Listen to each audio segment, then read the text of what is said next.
I had the flu and I lay sick in my bed. I was aching all over from my toe to my head.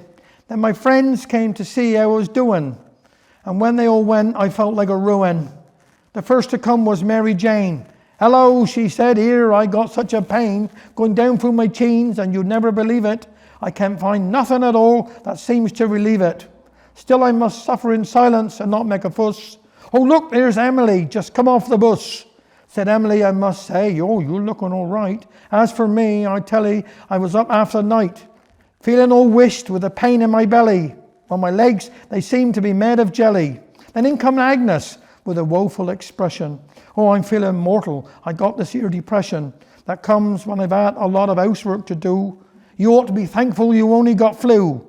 Says Edith, "I'm under the doctors 'cause I can't breathe. When I run for the bus, oh, my bosom's to heave." He says to lose weight, but you know that's absurd. He'd know I'd pick up my food like a bird.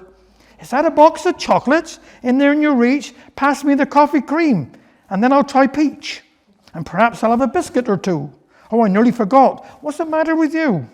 And so they sat happily all around my bed, comparing their complaints, till someone said, "My soul, look at the time.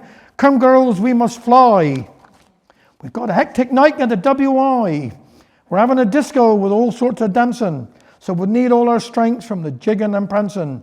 So each of them rose to depart like a shot, their various illnesses quite forgot.